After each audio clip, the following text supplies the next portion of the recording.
Thank you to Nate and Jonathan Torres for the music over the last hour.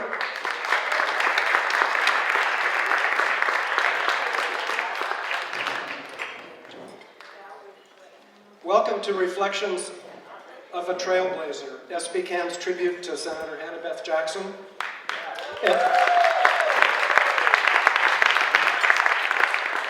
If you didn't already know, Hannah-Beth is a huge baseball fan.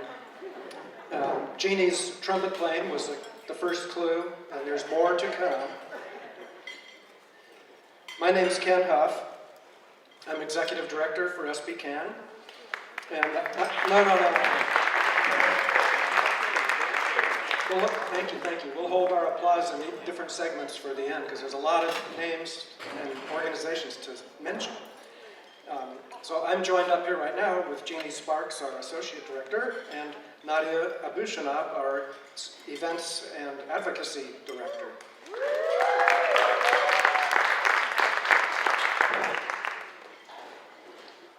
Hi, I'm Jeannie Sparks. I'm the Associate Director of the SBCAN. We'd like to acknowledge the elected officials and their representatives who are here today. We are going to move this along quickly since we're fortunate to have so many elected officials and their representatives joining us. Your job, all of you sitting out there, is to sit on your hands until they've all been introduced. Okay? No clapping until I say so. Or I'll bring the trumpet out. I'd like all of you, I'd like all of the elected officials to stand at once so you can all be recognized at the same time, and then I'm going to read out your names, and then you can feel free to wave when your name is read out. So here we go. Monique Limon, State Senator. Joss Williams, County Supervisor and former SBCAN board member. Laura Capps. Board President of Santa Barbara Unified School District and incoming County Supervisor. Oscar Gutierrez, Santa Barbara City Council Member. Megan Harmon, Santa Barbara City Council Member. James Kiriakou, Goleta City Council Member. Kyle Richards, Goleta City Council Member. Luz Reyes Martin, Goleta Union School Board Member and incoming Goleta City Council Member. Spencer, no clapping. Spencer Brandt, IVCSD Board President. Janet Blevins, Lompoc School Board Member and SBCAN Co-President. Sharon Rose, Goleta Sanitary District Board Member. Ethan Bertrand, who serves on the IVCSD, the Goleta Union School Board, and who works for Greg Hart, who is a County Supervisor and will be our Assembly Member. Erica Reyes, representing Congressman Salud Carvajal. And is there anybody standing that I didn't mention? Who did I miss? I'm sorry? Kristen Seddon, Santa Barbara City Council.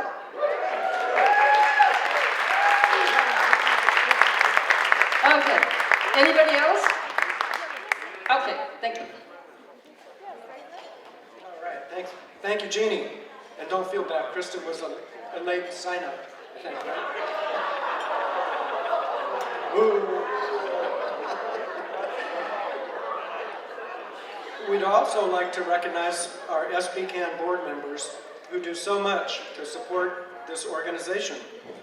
If you'd stand up, please. They are Dick Flax, co-president for He's a co-president for South County. Please, all board members, stand up now. And then Janet Blevins is our co-president, North County, and Rebecca August is co-president, Mid-County.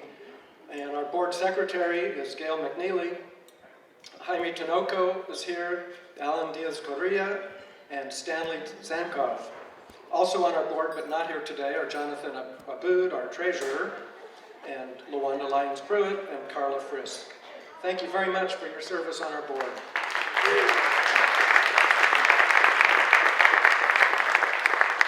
Nadia. Thank you, Ken. My name is Nadia Abushanab, and I am SBCAN's Advocacy and Events Director, and I will briefly update you on the work that we've been doing. So since 2002, when it was created, SBCAN has led and supported several efforts throughout the county to protect open space, promote social and environmental justice, and to create sustainable communities. Everything that SBCAN has accomplished has been thanks to our partners, our board, our members, and our supporters who are all here today, and many more who were not able to make it. These issues, these struggles, the wins and the losses are all experienced together, and we know we couldn't do any of this on our own. Earlier this year, after years of advocacy, the Board of Supervisors voted to deny ExxonMobil's dangerous trucking and offshore offshore restart plan. If it had gone forward, the project would have been the most carbon-intensive project in the whole county, not to mention the increase in risk for an oil spill along our notoriously dangerous Highway 166. ExxonMobil is currently suing the county because of the county's decision, and our partners at Environmental Defense Center have intervened on behalf of SACOG, so the fight continues. On behalf of SBCAN, not SACOG. He used to work there. He doesn't always remember that. But as you all know, I should be wearing my reading glasses. The housing crisis is one of the greatest threats to our community, especially in Santa Barbara. Thanks to our and our partners' efforts, for the first time ever, the city of Santa Barbara included affordable housing development as one of their top priorities in its housing element update, which will guide housing policy decisions. Yes, you can clap. For the next 8 years. Along with CAUSE and the Santa Barbara Tenants Union, SBCAN is also a strong supporter of efforts to improve tenant protections, such as the Campaign for Rent Stabilization in Santa Barbara. As convener of the Sustainable University Now, or SUN Coalition, SBCAN has been working to ensure UCSB builds its promised 1,800 units of faculty and staff housing, a major contribution to affordable workforce housing in our region. During the pandemic, SBCAN advocated for and won hazard pay for frontline grocery and drugstore retail workers before the Santa Barbara City Council, granting them an additional $5 per hour for 60 days. Looking forward, SBCAN will continue to advocate for affordable housing solutions across the county. We will oppose dangerous oil production and transportation projects, and will support the protection of open space and prime agricultural land. We'll keep the community updated via our regular action alert emails, and if you haven't signed up already, you should do that on our website. And our monthly roundtables, where we gather virtually to discuss and strategize about important issues facing our community. As always, we will continue to respond to the emergent needs of the community and will support our partners in their efforts to make Santa Barbara County a more equitable, healthy, safe, and resilient place to live.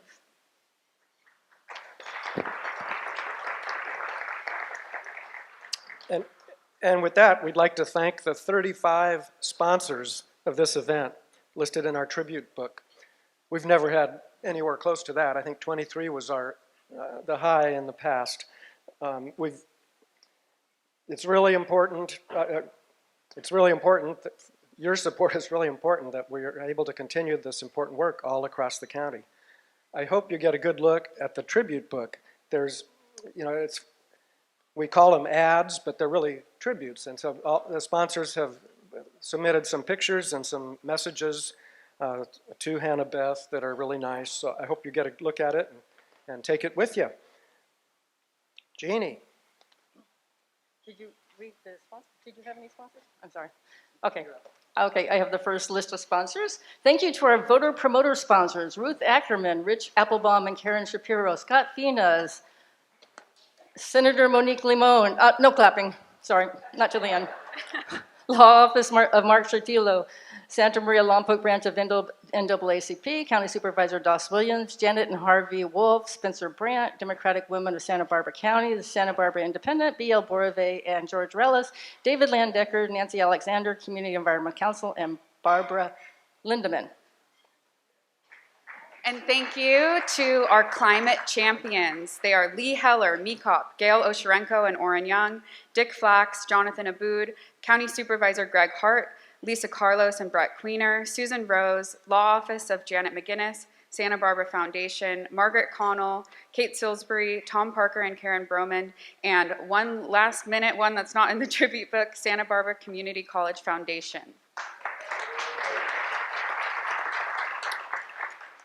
And thank you to our 3 equal pay effectuators, Dick Mazes, Mechanics Bank, and United Food and Commercial Workers Local 770. And thank you to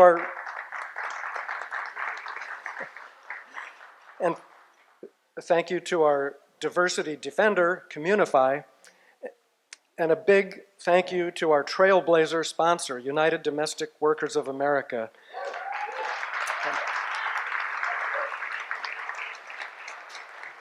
Thank you.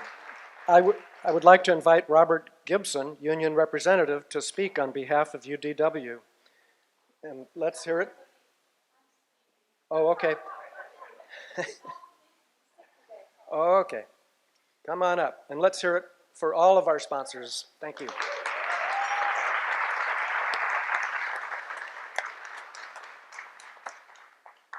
Good morning, everyone. I apologize. Robert can't make it today. But anyway, my name is Edita Adams, and I am the statewide president of UDW.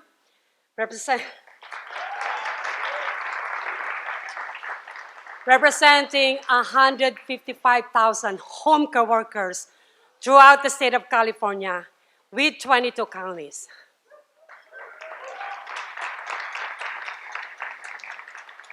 Most of our members are women. Our local is very proud to be a sponsor of today's event. We want to thank SBCAN for putting this event together. Senator Hannah-Beth Jackson is a role model for many women's leaders. Those of us involved in the labor movement who are fighting to ensure equal pay for equal work and other workers' protections, always knew we had an ally in Sacramento when Senator Hannah-Beth Jackson was in office. Today, UDW is looking to make sure the state of California invests in long-term care and child care.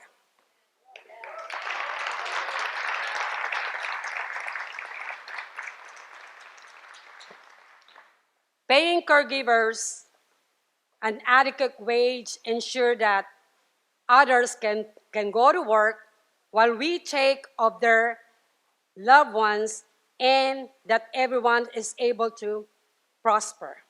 We need more legislators like Senator Hannah-Beth Jackson who understand the needs of women and respect jobs like caretaking, which mostly women do. Today, my union is here with us, right there, sitting on that table 16. And everyone in the community to salute Hannah-Beth Jackson for her contribution to the labor movement and advancement of women's rights. Thank you so much.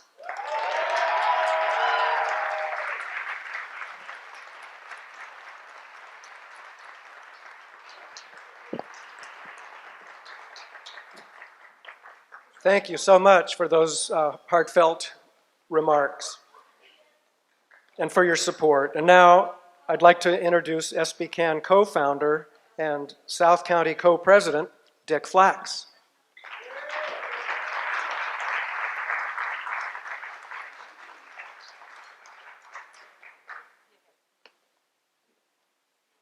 Wow, so I have to say I'm very moved by the presence and involvement of UDW. My mother-in-law, Mickey's mother, was a domestic worker back in the day, and her mother was. They didn't have a union to represent them. It's a very powerful moment to have you guys organize.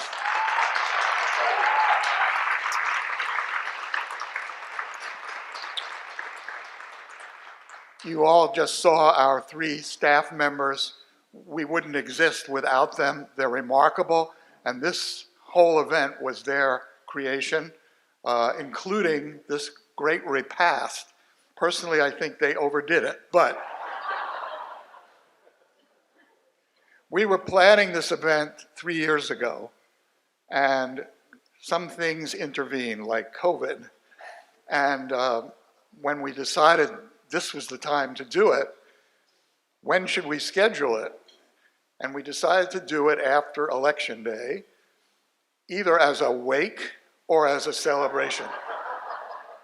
Either way, we needed the community to come together. So I'm very glad this all turned out emotionally perfect, right?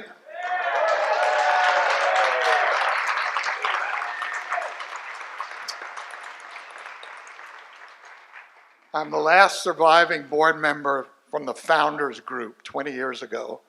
All of these people who were on the original board and subsequent boards continue, most of them, to be community leaders in many different roles.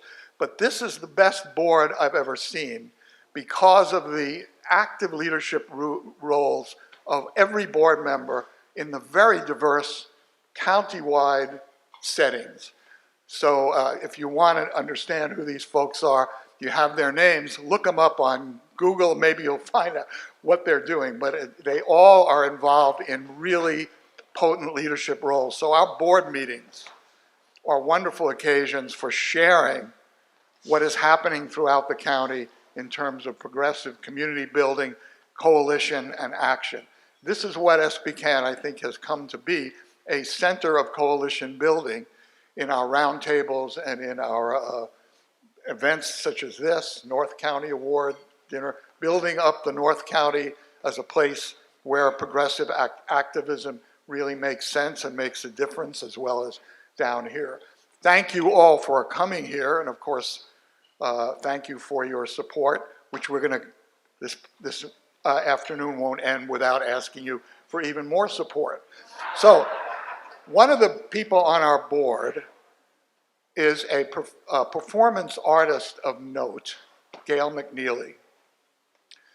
And he is going to share his entertainment skills with us today. And the theme of this is baseball. I'm wearing a hat, which I never thought I would, that has a B on it. The B, for me, stands for the Brooklyn Dodgers, but this hat is, of course, the Boston Red Sox, because our celebrated guest is not only a fan, but raised within the shadow of the Boston Red Sox. But most important, her connection to baseball is historically profound, because at age 7, being the best player in the schoolyard, softball, I guess, hardball, she wanted to be on the Little League team, and she was denied the right to do it because she was a girl. She organized a petition drive. It didn't succeed. But according to her own self-legend, that was the that was the foundation of her feminist commitment. And to celebrate that, here is the famous Gail McNeely.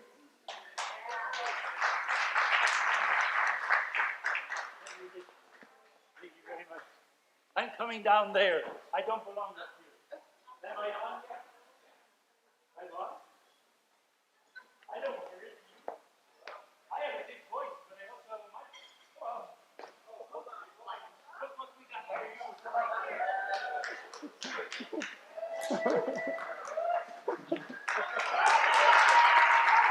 What's on? What is it? All right. This is such a pleasure for me. I said, Dick, when I perform, I want to do Shakespearean baseball game. And he says, that's a great idea. She loves baseball. You got it. How many of you have ever... Oh, wait a minute. We have to sing first. That's right. This is a song that everybody knows. You know it. Take me out to the ball game. Take me out to the park. Buy me some peanuts and Cracker Jack. I don't care if I never get back, for it's root for the Red Sox. If they don't win, it's a shame, for it's 1, 2, 3 strikes, you're out at the old ball game. Hey, play ball! All right, now. Now, I know you're all very educated, so I'm going to ask 3 questions. How many of you have ever seen a Shakespearean comedy? Raise your hand. Whoa, I'm impressed. How many of you have seen a Shakespearean tragedy? Oh my God, you go to the same theaters. No. How many of you have ever seen a Shakespearean baseball game? No, you lie. You lie. All right, it's me. The scene. Bosworth Field, a baseball stadium near Stratford. Enter 2 umpires. Hail, Bernardo! I give thee greetings, Antonio. Thou hast the lineups. Aye, the batting orders duly signed by managers both. 'Tis well. What o'clock is it? 'Tis at the stroke of 2. Hark, the players come. To our appointed places shall we go. You at first, I behind the plate. 'Tis done. This game depends on how you make your call. Farewell until you hear me cry, play ball. Enter the team.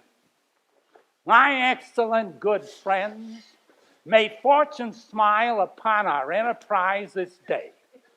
As manager of this most valiant team, I swear by all that's holy in our game, I shall not rest until the pennant over Stratford flies.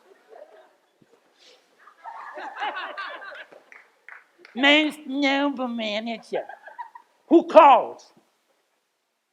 'Tis I, Richard. You got it, right? You got that one. Yeah, she laughed. Richard III, thank you very much.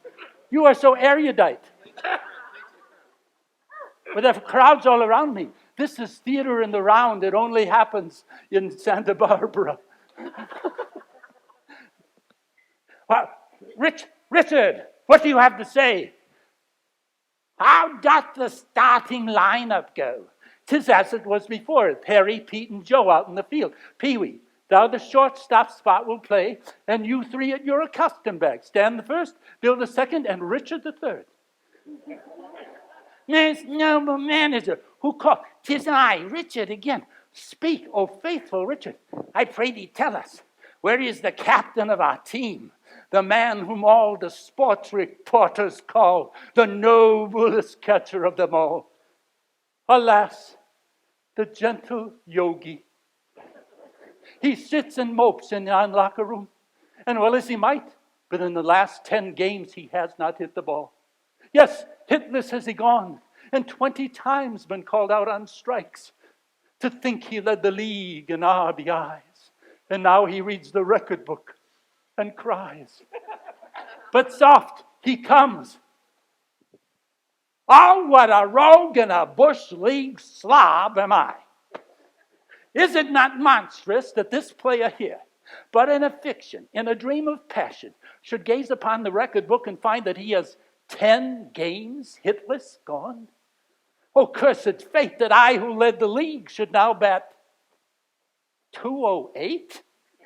A hit, my kingdom for a hit. Once more to hear that welcome crack of bat upon the ball, and then to run to first or second, and then to third, and then to dig for home. To slide. Aye, there's the rub.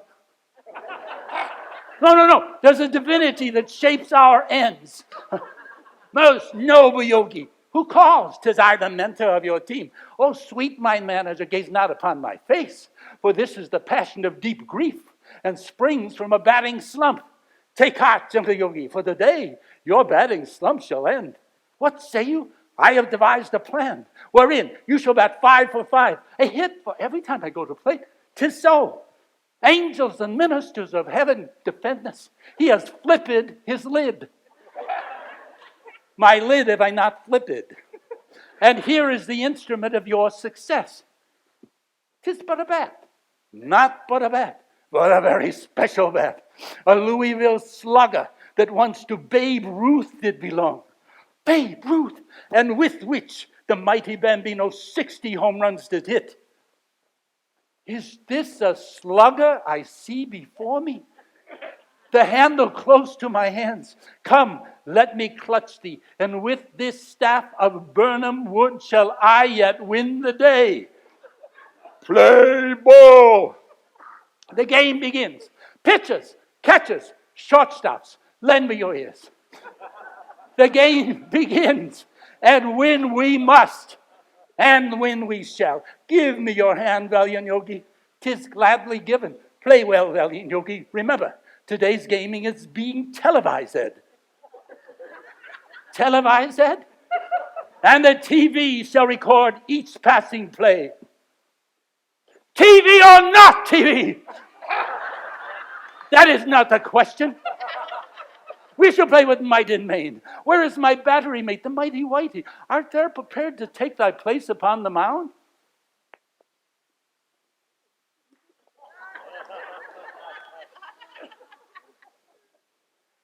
Verily, sire, I am.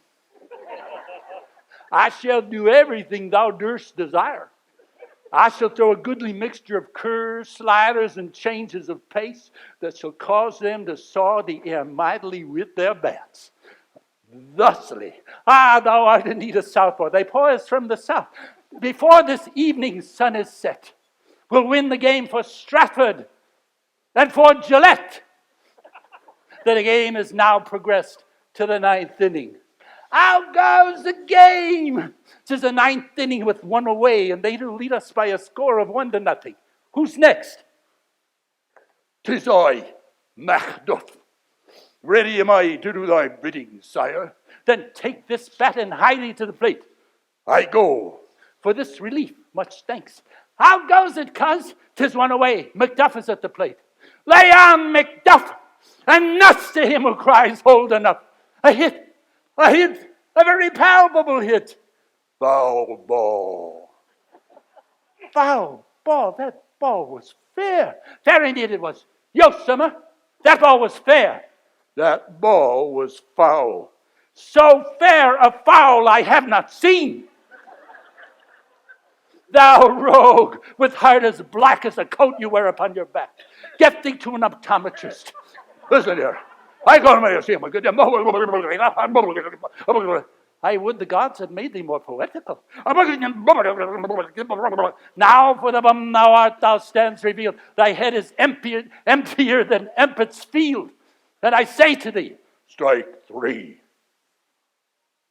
That was our second out. One more chance do we have to win the game. Who's next? 'Tis I. 'Tis you. 'Tis I. Then go with aid divine and hit that Pabst Blue Ribbon sign. See how Yogi stands at the plate like a mighty colossus, the bat resting gently upon his shoulders. Here's the windup. Here's the pitch. Oh, no, I cannot look. The sight, the sear my eyes. The ball did strike him in the head. The pitcher bean at him. A beanball in the head, and now he staggers from the plate and rolls his eyes. I cannot look. Take thou me to the ball game. Take thou me to the park. Buy me some peanuts and Cracker Jack. Wash it all down with a flagon of sack. Oh, concussion, thou hast made thy masterpiece. Oh, greetings to thee, sweet nymph. Here is a daisy. I would give thee violets, but they wither. Oh, a noble head is here o'erthrown. I dreamt I saw the ghost of Dizzy Dean, calling a game in the Chavez ravine. 'Tis gone, 'tis gone. Trainer, come hither, cure him of this. I, my lord, with this bucket shall I pour water over his head. Good fortune smiles upon our team again. The game's been called, and a kind of rain, and a kind of rain, and a kind of rain, and a kind of rain. Good night, sweet catcher. Songs of shortstops, sing thee to thy rest. Let 4 bodiless players carry Yogi as a soldier to the dugout.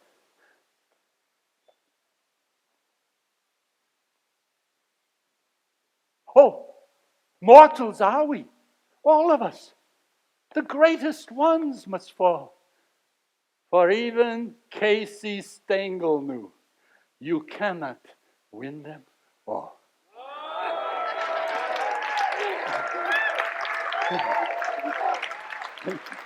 Thank you. Thank you. Thank you. Thank you. Thank you. Thank you, everybody. Thank you, Hannah-Beth Jackson.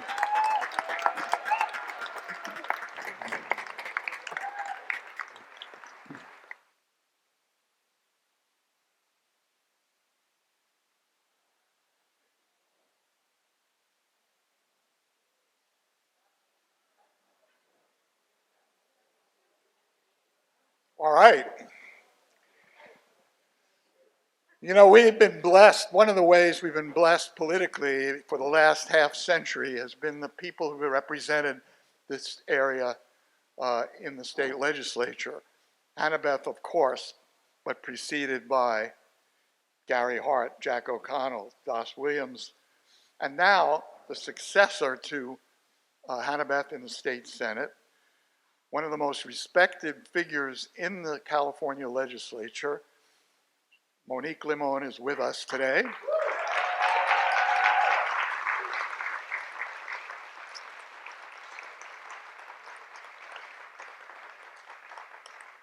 Like Hannah-Beth, Monique's been a champion on a number of dimensions of great importance: education, healthcare, environmental issues, and of course, issues about gender equality as well as racial equality, general issue of justice.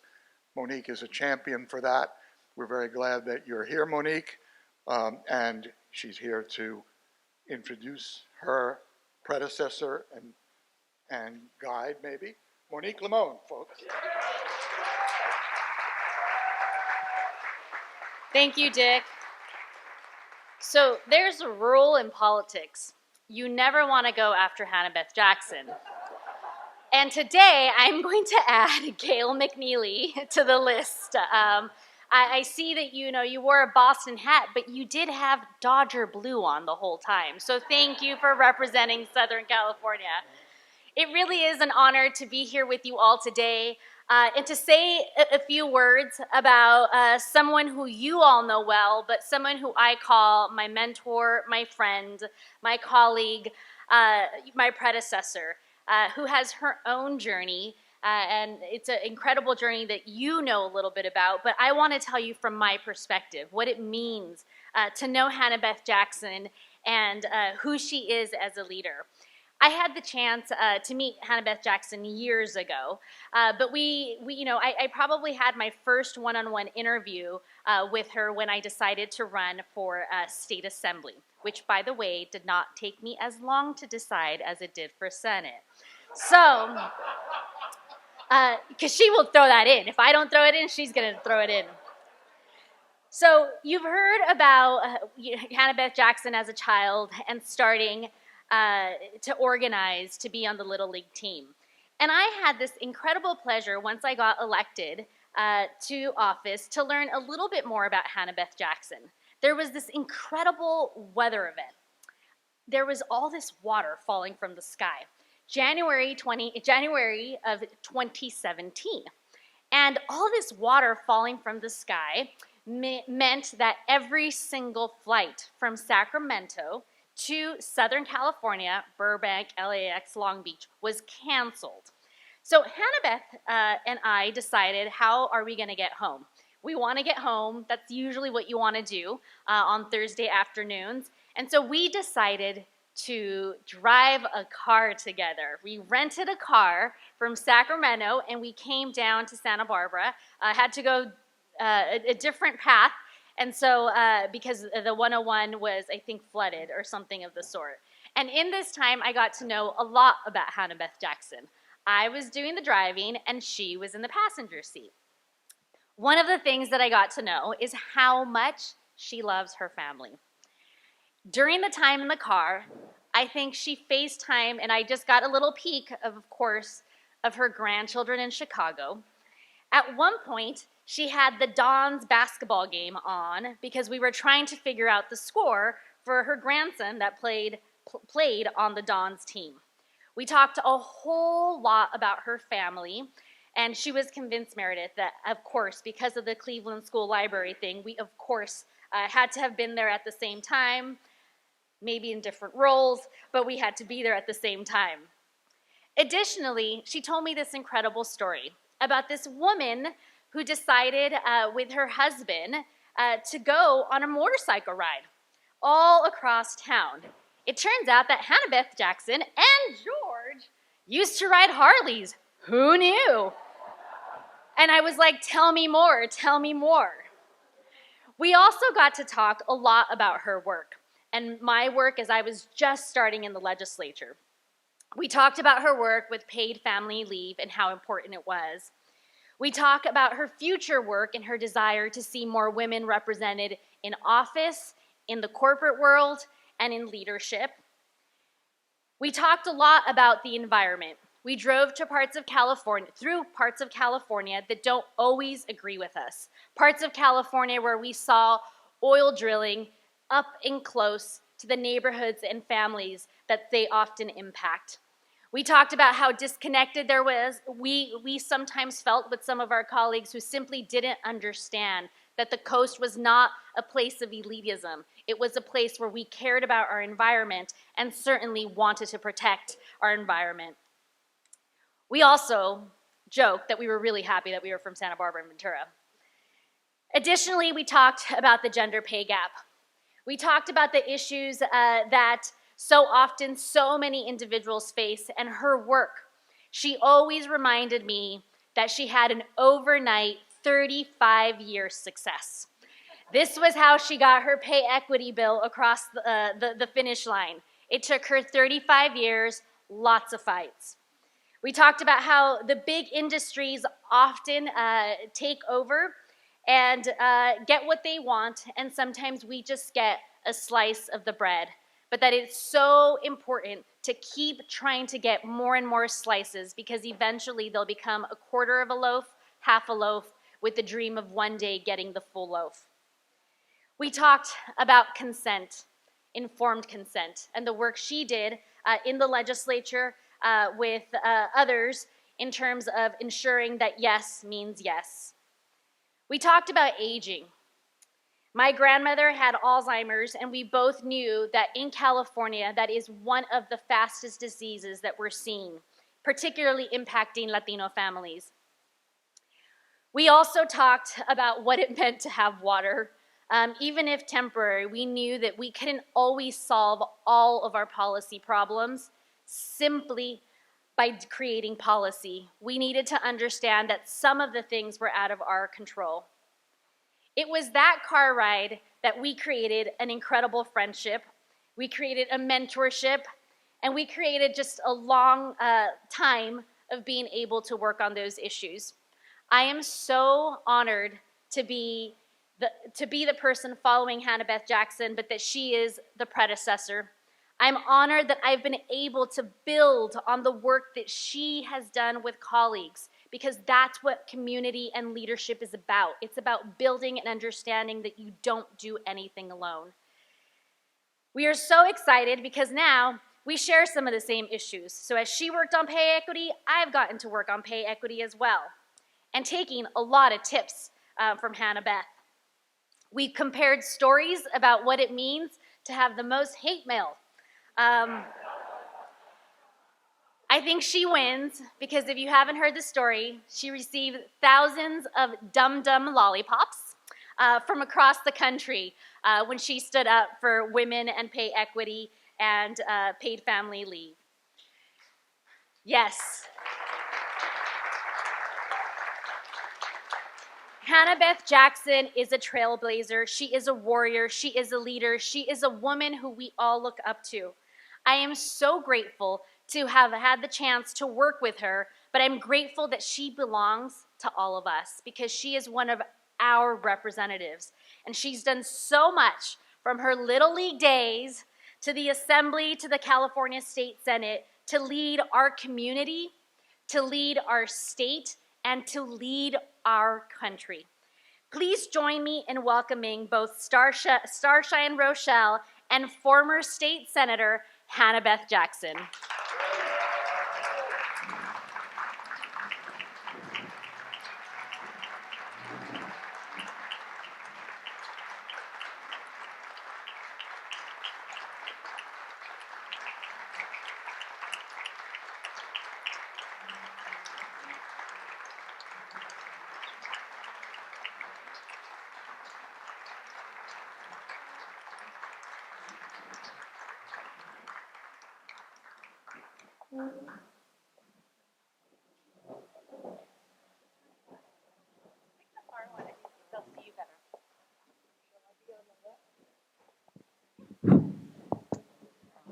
Let's see, is this the left or the right? I can never quite tell, but who cares? So I just want to say, before Monique leaves, she left out a little bit of that story, and that is that there was a point at which I started driving. And she is very grateful that she is here today. That's all I'll say. Good morning, everybody. Thanks for coming out today. How's everybody feeling? Whoa. So let's dig right into that feeling. We're going to talk about a lot of fun stuff today, but I want to start off by talking about the thing that's on everyone's minds right now, which is the midterm election.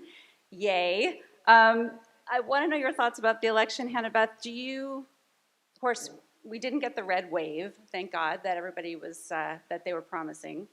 And we, thank goodness, got the Senate. There's still a lot of open races. And I'm wondering, first of all, are you surprised? Well, not really. Once you start listening to Michael Moore, you realize that this was going to be okay. And truthfully, I have been obsessing over the last month.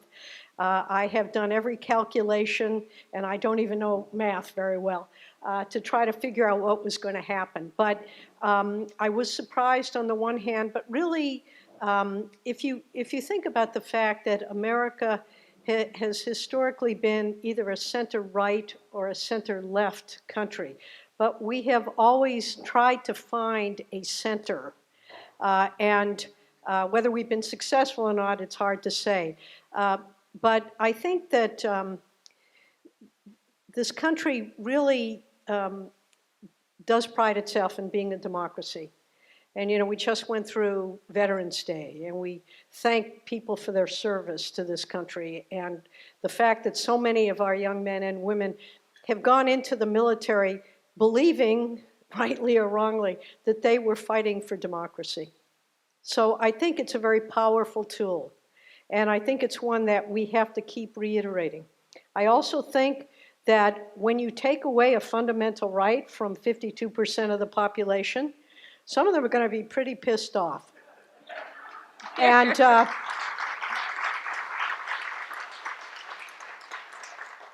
I think the abortion issue was underestimated by a lot of the pundits and the pollsters. When you think about it, if you're of my generation, it isn't really going to be your problem per se, but we have daughters and granddaughters and nieces, and the notion that the government is going to tell women what they can do with their bodies, particularly the party, the so-called party of less government, somehow feels that they can invade our privacy to that level, I think was so offensive to enough people, in my opinion, not to enough people actually. Everybody should be offended by that. And I also think that we underestimated the youth of our country. And I think it's really important that we recognize they're the people that this is going to matter to most. So I look around, there are a few young people here, they're falling asleep, but I'm amazed that we're not all falling asleep because that was quite a meal. And before we do anything further, I want to thank our servers and the people who provided us our food.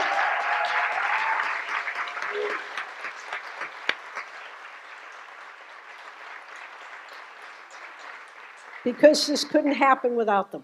And I think we need to remember that. We have to be humbled by the fact that we are a community, that we are a team, that we are a nation, that we all basically want the same things. And so I'm not surprised on that level because we really did come through. On the other hand, there's that Jewish side of me. So what happened to the other point? So when is that other shoe going to fall? Right. It's just cultural. I'm surprised we didn't do better. When you think about the things that, even though the right wing really had nothing positive to say, they were talking about getting rid of Social Security, getting rid of Medicare, getting rid of the things that keep people at a level of human dignity that I think is fundamental to all of us. So what do we learn from that? What do we take from this? What do we know now about the electorate today that we didn't know last week, last month? We can't underestimate them, and at the same time, we have to better educate them. Because in 2024, we should take over every house, we should take over every state house. As long as Republicans are talking about the steal, as long as they're talking about things that engender hatred and bigotry and ignorance, we really have work to do going forward.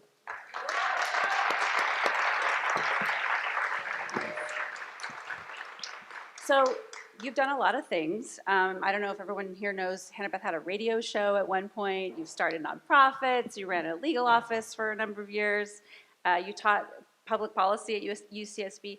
I first met you when you were first running for the state assembly, when I was working for the news press. May it rest in peace. And then, of course, you went on to serve in the state senate. But Hannah-Beth, when I look at your time in office, I think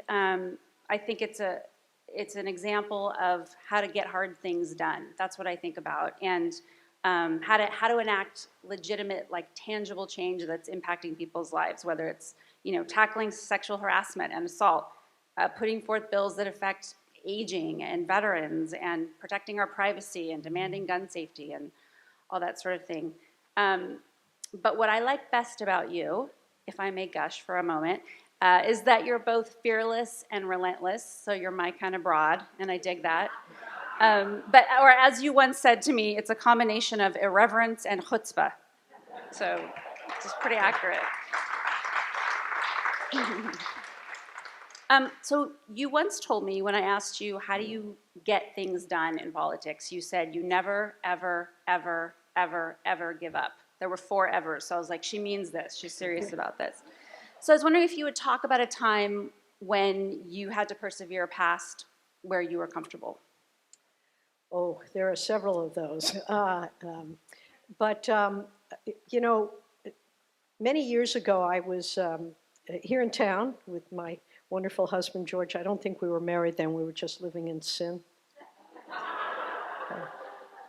I can't remember. That was 40 plus years ago. Oh, never mind. We went to see Lily Tomlin, who did a concert here in Santa Barbara at the Arlington Theater. And it was the first time I realized that Santa Barbara actually has a large gay population, which was really, really very exciting that this community, which had for many years been very conservative, I mean, it was the home of the John Birch Society, but really it opened itself up to lots of possibilities. So we're at this concert, and she started going into a stream of consciousness. She said, I have this recurring nightmare. I dream of being a success in a mediocre world. And that was an epiphanal moment for me when I realized that you really have to do what you believe in and not worry about what other people have to say. If you feel passionate about something, if you feel that it's a just cause, it's the right thing to do, you go for it irrespective of whether or not others agree with you. And I think there were so many instances. Paid family leave, and I know we were going to talk about that story, so I'll let you ask the question so I don't just Please. take over. for the next 25 minutes and talk, which, you know, I'm a recovering lawyer as well as a recovering politician. I could do that easily. You know, with equal pay, and Monique is right, I refer to that frequently as my 35-year overnight success. Because way back in the 70s, I really recognized that women were just paid less for doing the same work, or even working harder. And I just, you know, it's kind of like playing softball or baseball. Actually, it was baseball, by the way.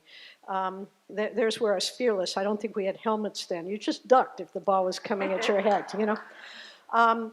Is that I just never understood why we could pay people less or deny them access to things based upon their gender or their race or their ethnicity or, you know, how they live their lives. That had nothing to do with anything as far as I was concerned. So equal pay was something I was determined to accomplish because it was just the right thing to do, and it had taken forever to get going. When I started, women were making 57 cents to every dollar a man made. And maybe back in the old days, when there was this also false notion that women didn't really work to, you know, to take care of their families, they worked for pin money. I remember my grandmother had a little, I understood that, had a little purse that was pinned to a brassiere. And that was the pin money when we would go to Art's candy store and I wanted candies. She'd look to see whether she had a little spare money so we could do that. But that's not the way women work today. That's not the way actually women have ever worked. The women work to support their families. And I was determined we were going to make that happen no matter what. So if you keep fighting hard enough, you find a way. Absolutely. Actually, and by the way, some of the young women here may not know what a brassiere is. I'll let you Google it. actually want to talk about the Paid Family Leave Act, because I don't know how many of you know about the Paid Family Leave Act that Hannah-Beth pushed forward, but that was a story in perseverance as well. That was one of those seat of your pants wins, correct? Can you tell us about that? Sure. I'm not sure what senior pants are. Seat of your pants. Oh, seat of my pants. There was no seat of the pants on that one, I'll tell you. Or senior pants. That was an issue that paid family leave is something, and I worked with the UDW folks and some of the other union people, and just workers in general. You know, generally speaking, and there are exceptions, I acknowledge that, women are the caregivers. So we care for our children, we care for our grandchildren, and we care for our parents. I started this battle when I was thinking of caring for my parents, and now I am the parent, and I'm hoping my kids will care for me. But that wasn't the origins of it. So the notion that we are one of the few industrialized countries of the world that doesn't recognize that we do have work outside of our workplace, that we are the caregivers, and that people actually don't live to work. They work to live. And this was something that was very important to me, so I worked on paid family leave. It had started, and Monique, you're right, we stand on the shoulders of others. My good friend Sheila Kuehl did the first paid family leave bill in the country back in 2002. And even though paid family leave requires that we as workers pay for our own leave, it's our money that goes into the system. We hadn't been able to advance the cause very far. There were lots of excuses. Well, companies will go out of business if people take time off to care for their children and their family members. And I just never understood that. What we know, and frankly, one of the guides for me was a company just down the road here called Patagonia. Patagonia has had childcare on its facility for 40 years. 40 years. They give their workers time off as needed when they need to care for loved ones. And you know what? Their people don't leave. They stay, and they're devoted workers, and they're efficient. And so I thought we really need to move this ball forward. So incrementally, I think it was back in 2017, I did a bill that became law. I think Monique jockeyed that bill for me on the floor of the Assembly, that allows new parents to take up to 12 weeks of job-protected leave to care for their newborns. What a notion! You know, every other industrialized country in the world has programs like this. If you go to Scandinavia, they offer their new parents between a year and a half of job-protected and paid leave and assurances that when they come back, their jobs will be there for them. Because we don't really have any kind of truly meaningful, and I know you know this, Monique, early child care for infants. What are people supposed to do? Many companies would give their employees maybe 2 weeks. We know the data shows that it's better for the babies, it's better for the mothers. We have a third less postpartum depression when women are able to stay home and care for their children for a period of time. It creates a better bond for the child and a more lifetime relationship with the other parent, usually a dad. But this is something that was so important to me. So back in 2020, at the end of my legislative career, I did a bill that had been supported by the governor's chief of staff, that the governor committed to passing. And on the last night of session, we were 1 vote short of getting this bill passed in the state assembly.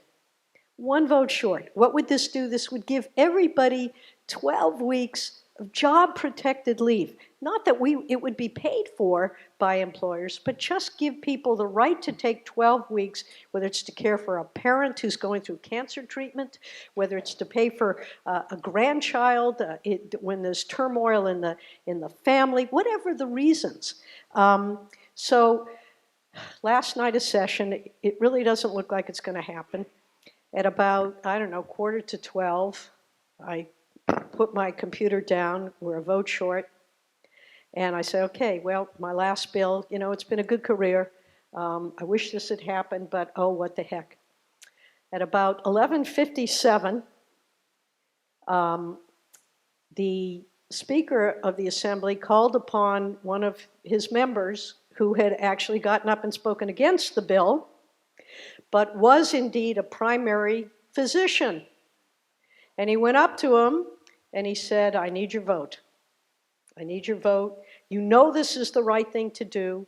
The nonsense we're hearing from companies that they're all going to go out of business. You know, California, by the way, is about to become the 4th largest economy in the world.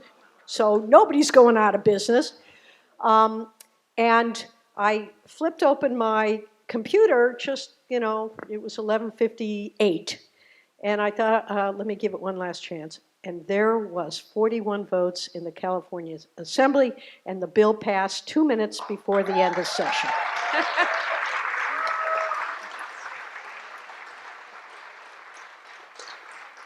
I love that story. So you're surrounded by friends here today, obviously, but I know that you've run up against some folks in your work who sent you lollipops and whatnot, some enemies along the way. And I want to kind of talk about the pushback that you've had. But first I want to cite a quick little story that once Hannah-Beth told me is my favorite Hannah-Beth Jackson quote ever. And I've talked to her a lot. She told me, and I wrote this down, my mother always told me you can get more bees with honey, but sometimes fuck the honey.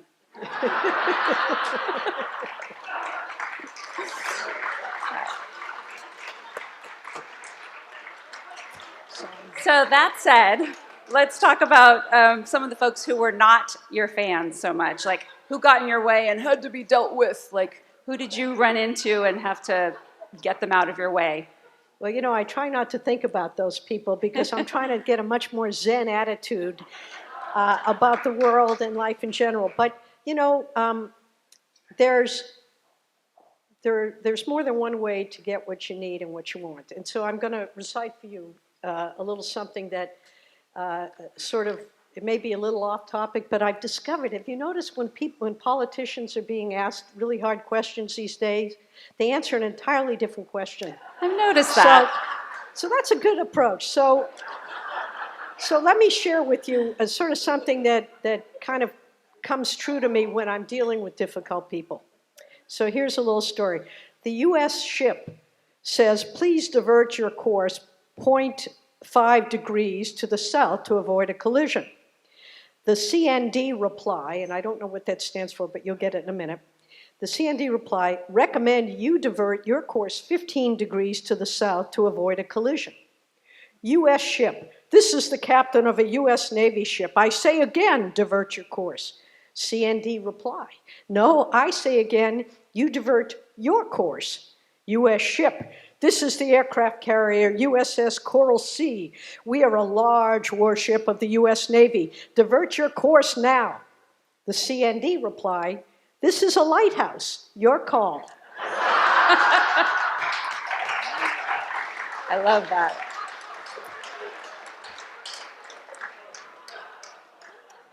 So that's a little bit of how I deal with people Nice. who might otherwise disagree. And you know, one of the things you have to learn in any business or in any part of life, if everybody likes you, there's something wrong with you. It means that you are not taking a strong enough position. And if it's really important to you that everyone like you, I guess it's possible, but you're not going to accomplish anything. And so my goal has been, you can disagree, right? Right, Dick? We disagree a lot. But I love this man dearly because he's so much fun to fight with. Of course, I'm always right and he isn't, but it's okay because he doesn't know that. But you can disagree without being disagreeable. And I think if you adopt that policy to the extent you can, but when people start sending you dum-dum lollipops, although I have to say the root beer ones are really good,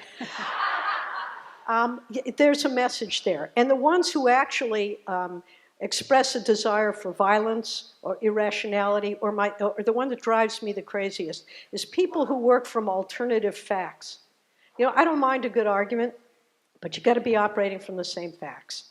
And when that doesn't happen, the truth is you sometimes just have to walk away. So your amazing bill on requiring corporations in California to have women on their boards, hurrah, is in the process of getting some pushback, right? It's being challenged in court, and I want to hear an update on that. But I also would love for you to share how you got that one through, because I know it was also another close call. Well, yeah, that one, that one we got through because the data shows that it just makes sense. And what I have discovered is that while many of us in this room are committed to fairness and justice, which I strongly believe in the political world, for a lot of people, it's just they want to put food on the table for their families. They want to make sure that there's a roof over their heads, that if their kids want to go to college, they can go to college, and that if it's time to retire, they can do so with basic dignity. I guess those are called the bread and butter issues.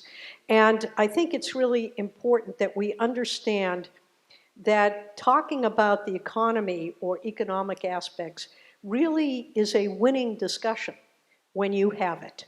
And so on women on corporate boards, all the research has shown that when you put 52% of the population at the table, you get better results. Companies are more profitable, they're more productive, they have better governance, they're more transparent, there's more accountability, they're less risk-taking. The data shows all that. And so back in 2013, I did a resolution which simply called upon companies based in California, because that's our jurisdiction, if they're headquartered here and publicly traded, to add women to their boards. The data just shows it's a good thing to do. At that point in time, 15.5% of all board seats in California publicly traded companies included women. 5 years later, and by the way, a resolution is just sort of what I call a pretty please with a cherry on top. It has no legal impact. It's just, hey folks, this is a good thing. It's the right thing to do. 15.5%, 5 years later, we had moved the needle all the way to 16%. Clearly, we hadn't gotten the message across. And so I did a bill that required companies to add women to their boards. And we did it in such a way that, there were some constitutional questions, but the bill doesn't require, the law doesn't require you have a 50-50 board. It just says you have to have at least 3 women on a board if it's a board of 6 or more. So if it's a board of 18, you only need to have 3. Why 3? They call it the critical mass.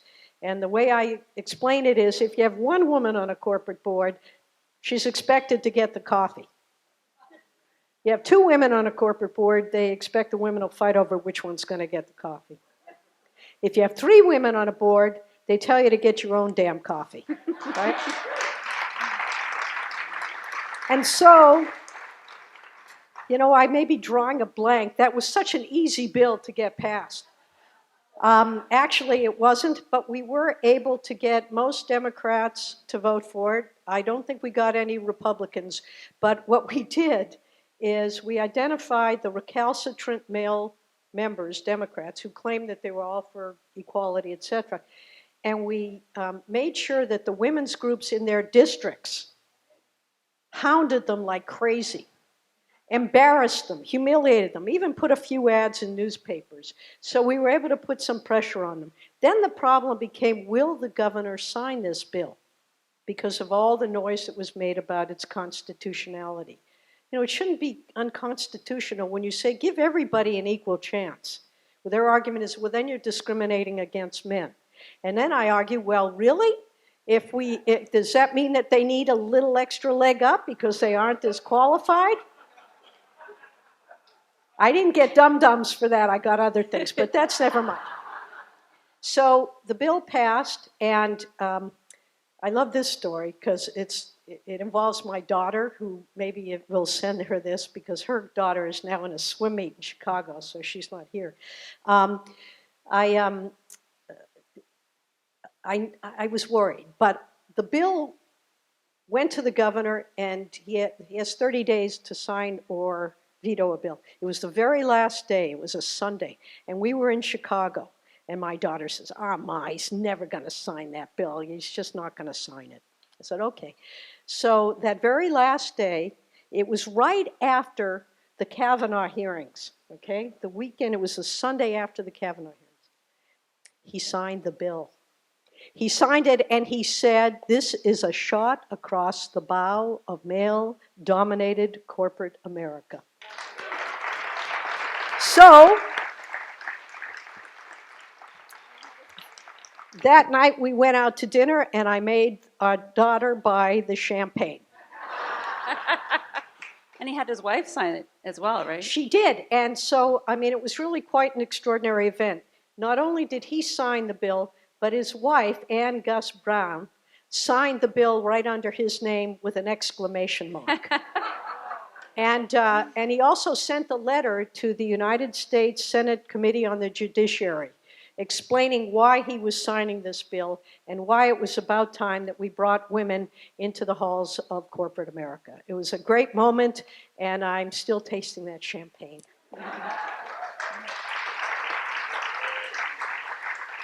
you want me to talk about its current status? Its current status? Yeah, please do. Please give us an update. So, of course, this is what we call poking the bear. To say to corporate America, you've got to bring women into your boardrooms. The sacrosanct boardroom where the goal is to smoke cigars, drink good whiskey, and tell off-color jokes. When you have women that are added to the boards, those jokes go away, they stop drinking the whiskey, and they get down to business because the women do their homework, and the men don't want to be upstaged. Well, 2 very conservative right-wing law firms brought suit against us for this bill.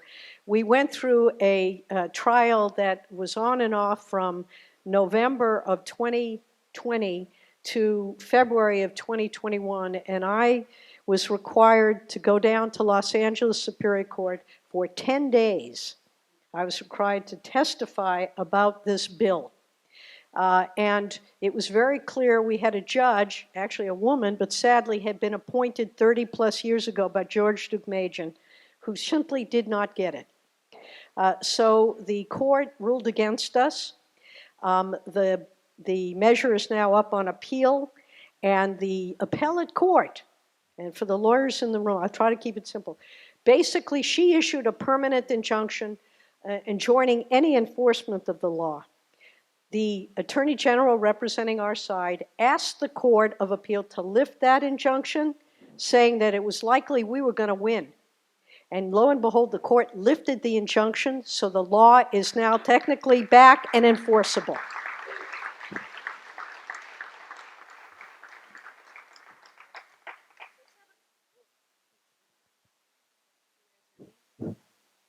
Are you on? We're going to share. Can you hear? Okay, we'll share. That's good. Just a couple more quick questions, and then I think we're going to take some questions, right? Yeah. So I wanted you to talk, Hannah-Beth, about what you're doing now. Tell us about what you're up to. Well, when I decided to retire, I decided I really didn't want to retire. What I wanted to do is not have to run for office anymore and ask anybody for money. And Monique knows what fun it is to get there and do call time. And but I still felt that I did have something to offer. So I'm actually doing some consulting, and it's really fun to get paid for your opinions, of which you know I have many. But I am also working with some wonderful groups. I'm committed. I'm not going to work for anybody that I don't care about or that doesn't continue with things that have been left unfinished, that I'd love to work on. Privacy is really important to me. I'm working with the Planned Parenthood folks on their agenda to try to protect our fundamental rights.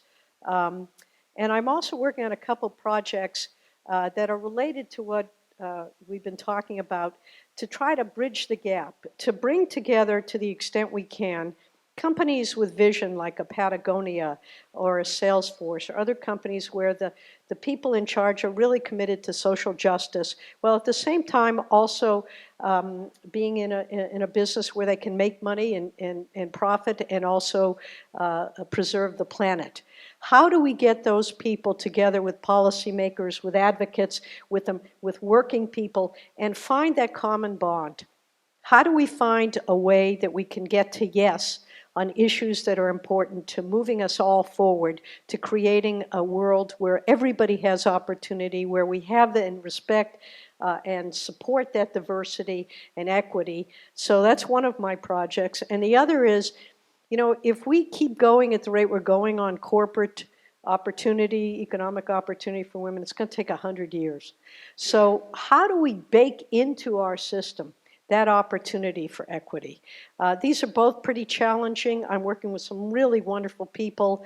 We're in the process now of doing a planning grant, and I'm really excited about ways that we can expand the responsibilities and the perception of our economic engines, our businesses, to support people, planet, as well as profits. And I hope we can get there. Yeah. All right. Final question, total softball. How do we avoid civil war? How do we do it? Well, I think this week has taken us a long way in that effort, because in spite of the fact that McConnell is an insidious human being and Kevin McCarthy is also equally evil, neither of them are stupid. And if they want to continue creating policy and moving the nation in whatever direction they want, they're going to have to recognize they got their butts kicked in this election, that the things that they were talking about are not resonating with enough people so that they can stay in power. And Wait, I think Hannah-Beth, was this a butt-kicking election? Like, do you really feel that way? Yes, I do, because the expectation by the Republicans was that everybody believed their BS and that they were going to take full control of government, and they didn't. And so they're going to have to sit back and think about, what do the American people want to hear about? Now, they came very close, But you know, at the end of the day, and Senator Limon knows this, and Doss knows this, and anybody else, you count your votes. The most important thing you can do is the arithmetic. Do you have enough votes to pass the policies that you want? And if you don't, you have to go back and reconsider. So my hope is that we start sitting down together. There is a wonderful, and I'd welcome you all to go, I guess it's to YouTube, and look up, and I don't recall the specific, it's if you go to Denmark Diversity. They did an advertisement, I don't know if it's a beer commercial or what, where they brought people from Denmark, from different walks of life, from your bikers to your PTA people, and they put them in a room together. And they had them each identify their group, and they were each in a square. And they started asking them questions. Things like, how many of you are step parents? And those who were stepped into the middle of the room. How many of you had a fight with your spouse or your significant other over the last week or two? And the more questions they asked, the basic questions of human existence, what the people started to realize is we share so much more in common than our differences. And I think if we can start having those conversations, I do have hope for the future. I worry because, frankly, the people who have guns are the people who don't want to have those conversations. But I think it is possible, and you know, if we don't have hope, we're lost.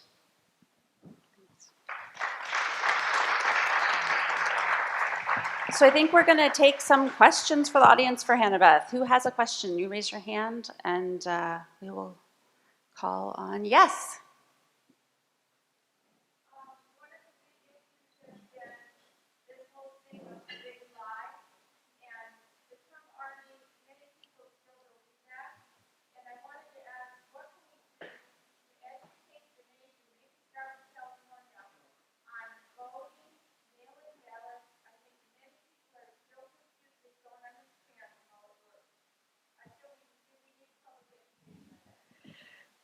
We need public education on everything.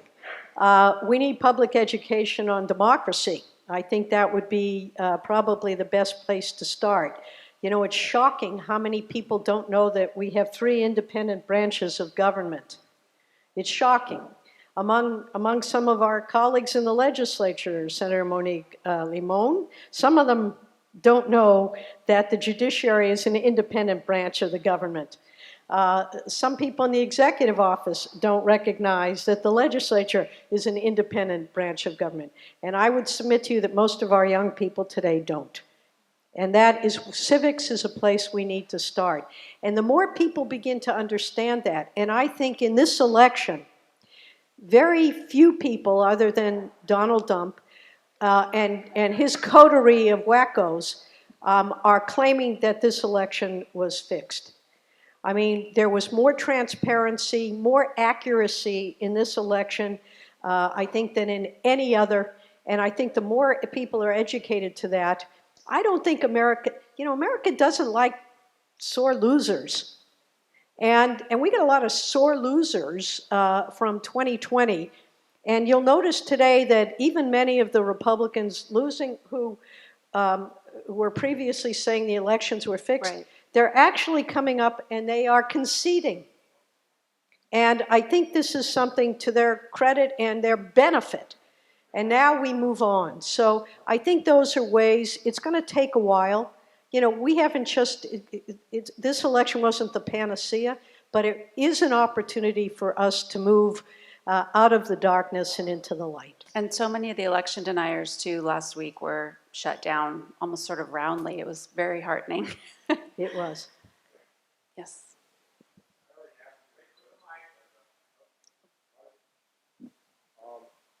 I just don't understand why it is that in this election there remain at least half of the remaining House seats that we are all watching are in California. Why is it that our state is having so much trouble counting its votes? Well, you know, we love to be in the limelight here in California. But you know, there's not a really good answer other than the fact that we have 58 counties, and they all do things differently. They each have their county clerks. Some of them have enough employees, some of them don't, some of them have been trained better than others. But because the nation is watching, because California is watching, they are going to do this right, even if it takes longer than many of us think it should. And I think we just have to bear with it, because we want people to look at this election and to believe in it, because it's important for the future of democracy. Anybody else? Yeah. Rich. It's great that we stopped the red wave and won this election, but the margins were small. What does the Democratic Party have to do to win back the confidence and really take control at all levels going forth? I think we have to message our message better. You know, people don't know what Democrats stand for. I mean, really, if I asked many of you in the room, you wouldn't have an answer. We need to know what we stand for. We stand for a social safety net. We stand for equality of opportunity for everyone. We believe that the American pie is a big pie and that everybody is entitled to a piece of it. We believe in Medicare. We believe in Social Security. We believe in equal opportunity in the workplace. We believe that we should put our families first. We believe that corporate America has gouged the hell out of us, and that it's time that we took some of that back, and that corporate greed was limited. You can't stop it completely. We have the highest percentage of CEOs and upper management people income versus our lowest paid workers, and we've got to fix that. So that's what we stand for, I think. And if that is what we stand for, we got to speak out and tell people that.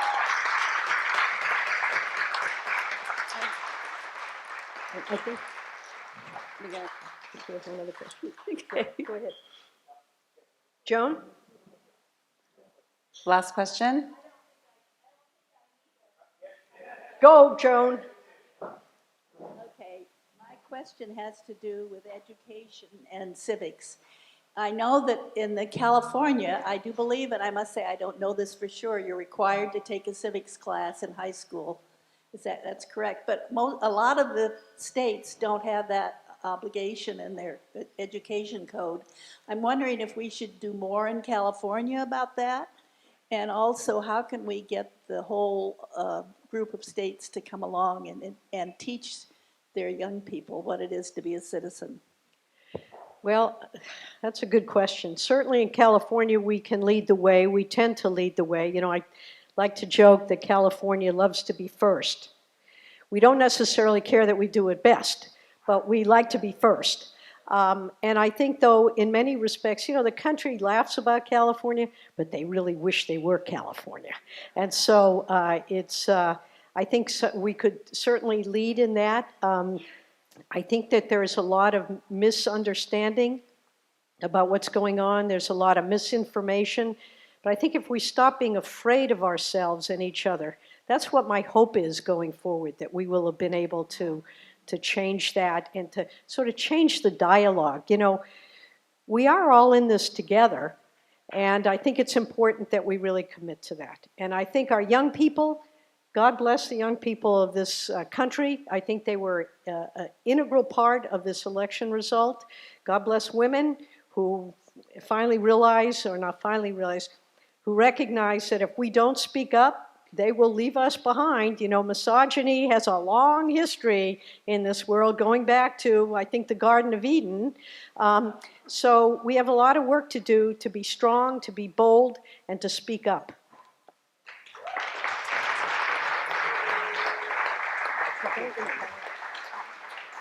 And before Dick takes over, I want to ask each of us to give a special thanks to Starshine Rochelle.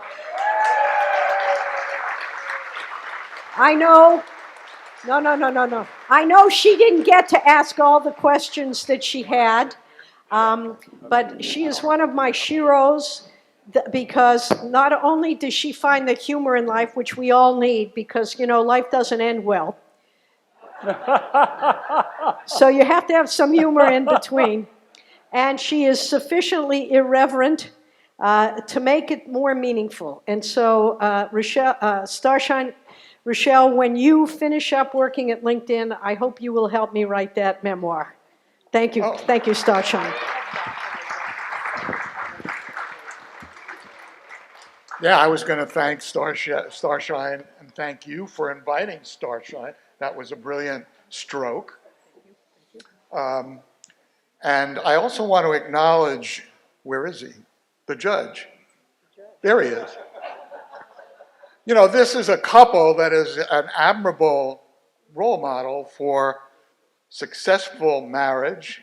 And my friend George, Judge George, is an admirable model of successful aging. I envy his, because he's older than I am and much more alive. Anyway. The key is he married a much younger woman. I'll let that pass without any further. So, first of all, here is an official Red Sox cap. It's actually a very expensive item, and you gave us your hat size, so it fits beautifully, doesn't it? Fits beautifully. Sorry. Thank you, Gary. And we have a beautiful, I think, trophy gift for you. In appreciation for your service and creative leadership, advancing justice and a better world. You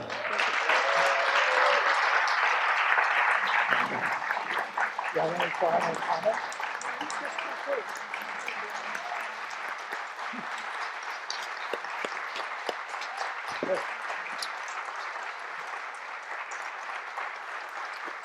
And before I do get off the stage, I want to thank everyone who's here today, whether you're here for SBCAN or to be part of this legacy celebration. I do thank you all on behalf of a wonderful organization. And I want to give a particular shout out to Judge George, who has put up with years of having to deal with a woman who can be singularly focused and who has spent more nights out than home over the last several years. Thank you, Judge. Thank you. I love you.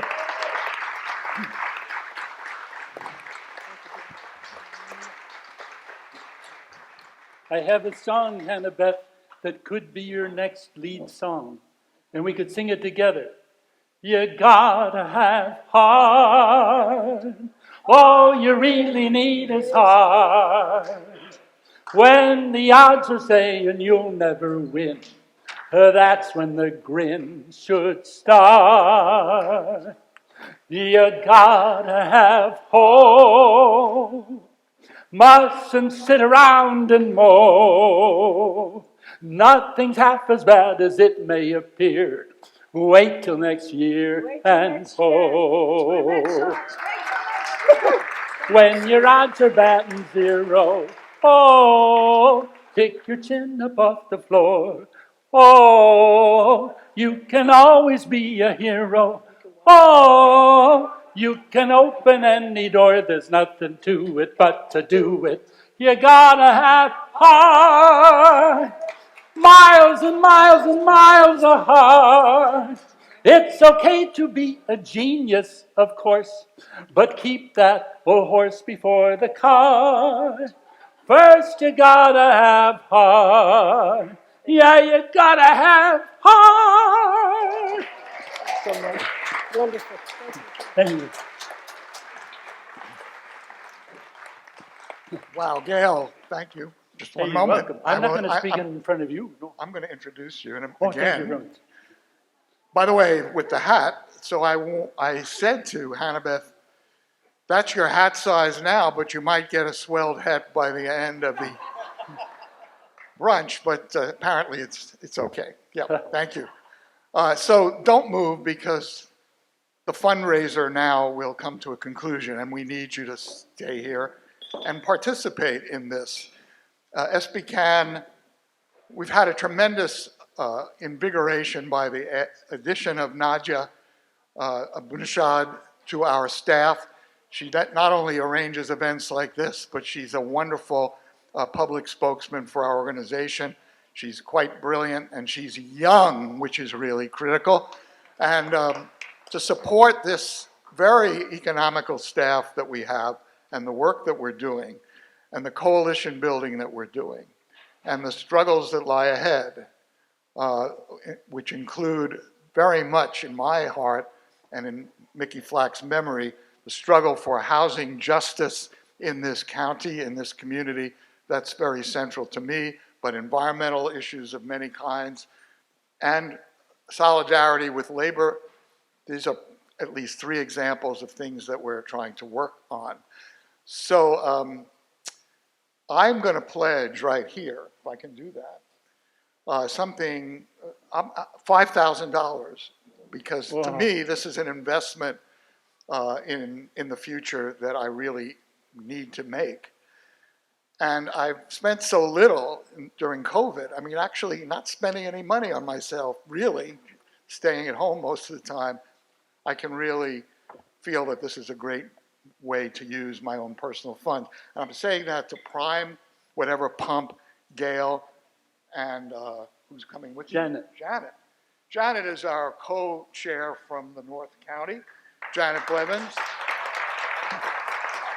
And in the North County, we have an awards banquet which ends the same way this is, and Janet's helped to really get people to joyfully contribute to this organization. Joyfully donate to SBCAN so that we can continue this fabulous work.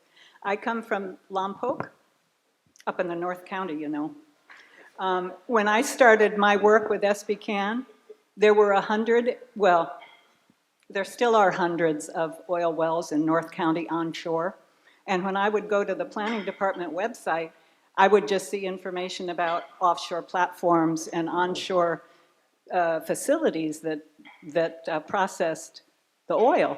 Nothing about North County, thousands of oil wells on land. Where's that information, I'd like to know. So I called the county and I got them to put that map on their website. And at that point, SBCAN started working to stop oil development in North County. Santa Barbara had already made sure that it wasn't going to happen there. It had already been outlawed, and that was great for Santa Barbara. But in Lompoc and North County, we were still stuck with thousands of oil wells on land producing horrible, thick, viscous oil and ruining our air quality and lots of risks of water pollution. So that's where I started on SBCAN. And in the last 10 years, we've come a long way, a very long way. Measure P failed, and our friend Andy Caldwell loves to remind people of that at every supervisor's meeting if there's any oil discussion going on.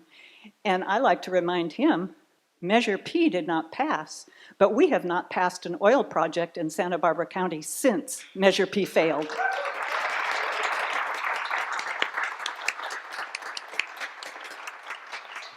So, Janet, now this is the moment when you can help to keep our work going. It wouldn't be happening if SBCAN and everybody that it collaborates with. We don't work alone. If you notice, the projects we work on, there is a whole group. Dick will tell you, there's a list of other people we collaborate with. But we need your support today to keep on doing. I realize our budget is very small. For the work we do, and I've been on the board 15 years, the budget is minuscule. You want to raise, Gail? I don't get paid. Oh, darn. They don't pay me. I'm an entertainer. So anyway, so what we got here is your opportunity. We're not offering prizes or anything like that, something you might take home that you wouldn't use. The thing you can use is our standing up for you as often as we can, speaking at meetings, stopping oil drilling, keeping our water clean, protecting the land, protecting agricultural land, supporting our unions, all right? So here's what I'm going to propose to you. Dick Flax came forward with $5,000 out of his personal wallet. And so we would like to ask, is there anyone in the room that would match Dick's commitment of $5,000? If so, raise your hand. Raise your hand. $5,000. that would help support our advocacy director.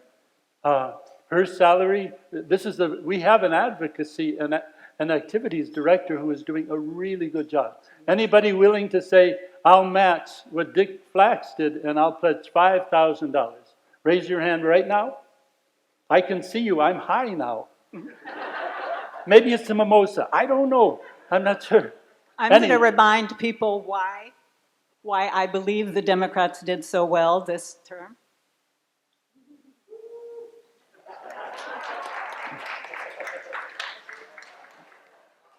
All right, so I'm still looking for that first 5,000. Anyone out there, raise your hand. It would go a long way. Going once? Going twice? Okay, 3 times. Dick, you stand alone, but that's true in many cases.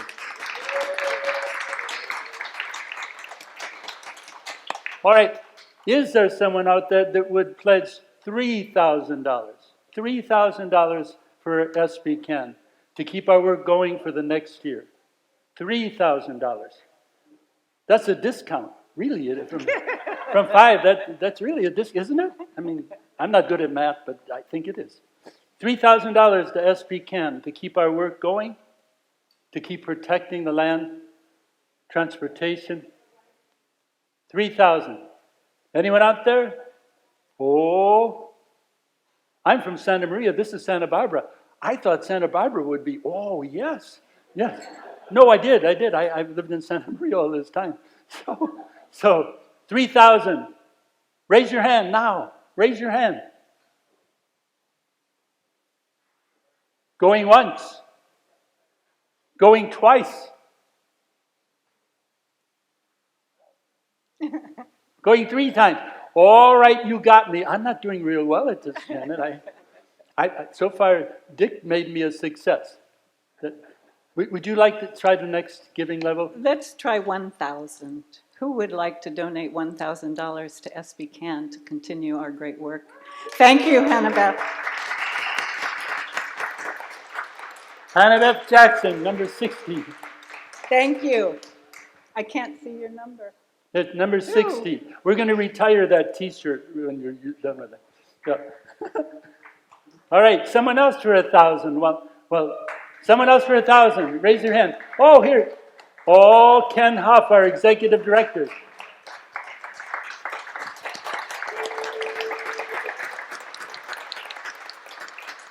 All right, another $1,000 out there. Anyone? $1,000. Pledge it. All right, number 92. Thank you very much. Thank you. How many thousands do we need? Oh, we need 3 more. Another $1,000. Anyone? $1,000 pledge to SBCAN. Anyone out there? I'm not looking at individual people because I don't want to put pressure on anybody. I just want those hands to go up, that's all. When I see a hand, I'm happy. 1 more $1,000. Anyone? We'll be eternally grateful. All right. Okay. What do you got to say? Let's say, how about $500? $500. All right. Thank you. Number 34. Thank you. That's my favorite number. That's my lucky number. 9. No, it's 9. It's 9. And there we have 121. Number 13. Thank you very much.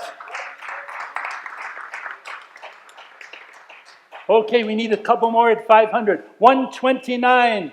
Thank you, Jaime Tinoco. I only know a couple people here. All right, we need a couple more. 500. 500. Raise your number.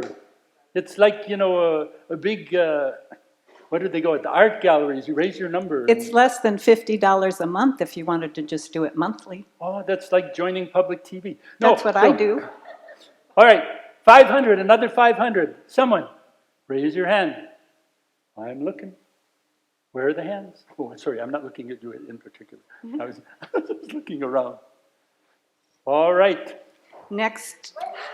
Wait. 43, thank you. Oh, thank you. Thank you, Chuck. Number 43, thank you.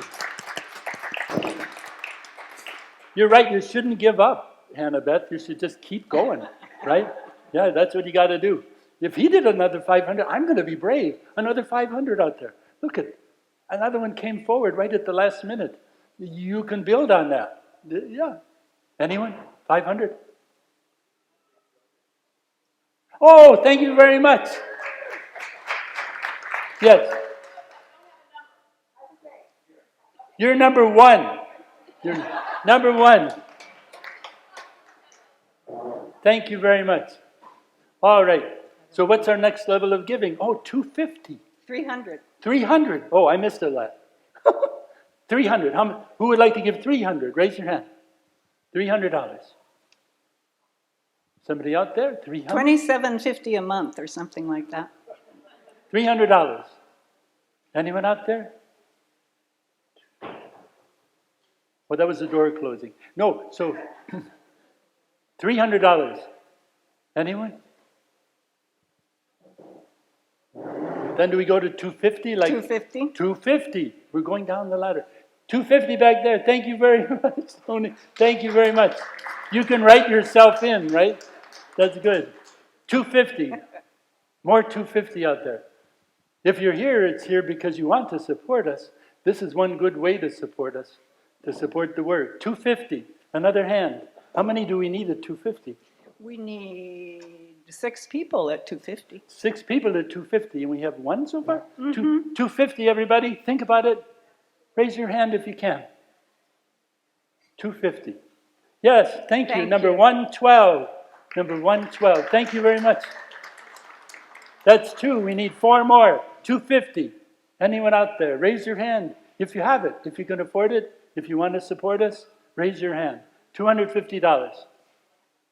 I'm looking hard. 250. Oh, I can't do magic. Oh, maybe I could make it appear. I don't know if that'll work. Last call for 250. Anyone?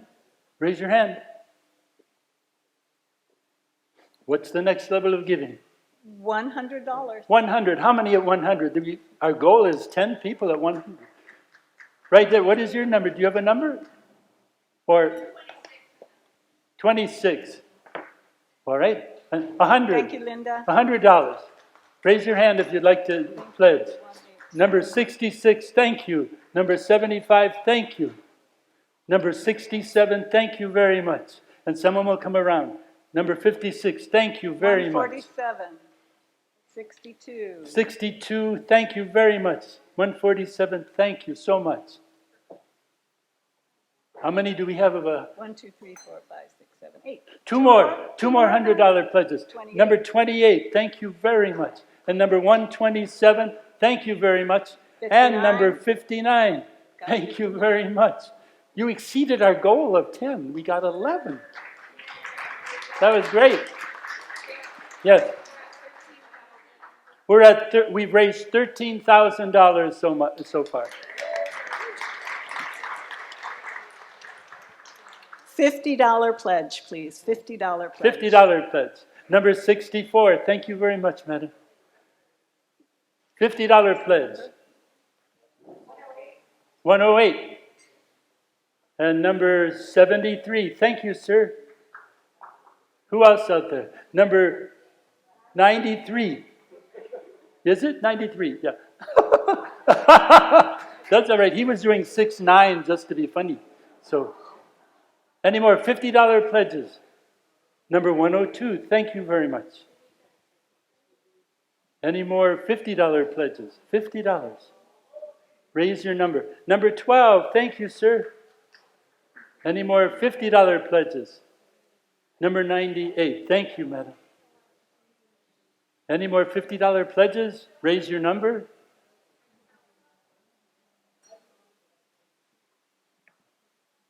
Okay, and now then we're down to the $25 pledges. Every dollar helps us in our work. Every dollar. Anyone out there that didn't get to pledge that wants to at the level of $25, just raise your number and we'll call it up. Anyone? $25? Number 126 and number 103. Thank you very much. Thank you. 25. Anyone else at 25? This is the last category, so if you intend to give and want to give, this would be a good time. 25. Any more? Raise your number if you want to pledge $25.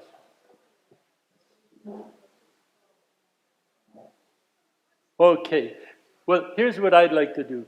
You have helped in so many ways. You've come to honor Senator Hannah-Beth Jackson. You've come to support SBCAN, and you've joined in a community that is doing something important for Santa Barbara County and for the state to a large extent.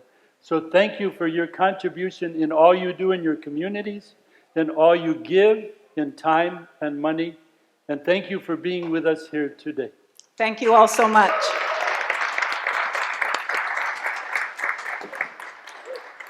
Is there a closer or was that it? Oh, Dick Flax. I'm going to come to you. You wanted to say thank you and... Huh? Thanks, everybody. And let's stick together for a better future and a better America.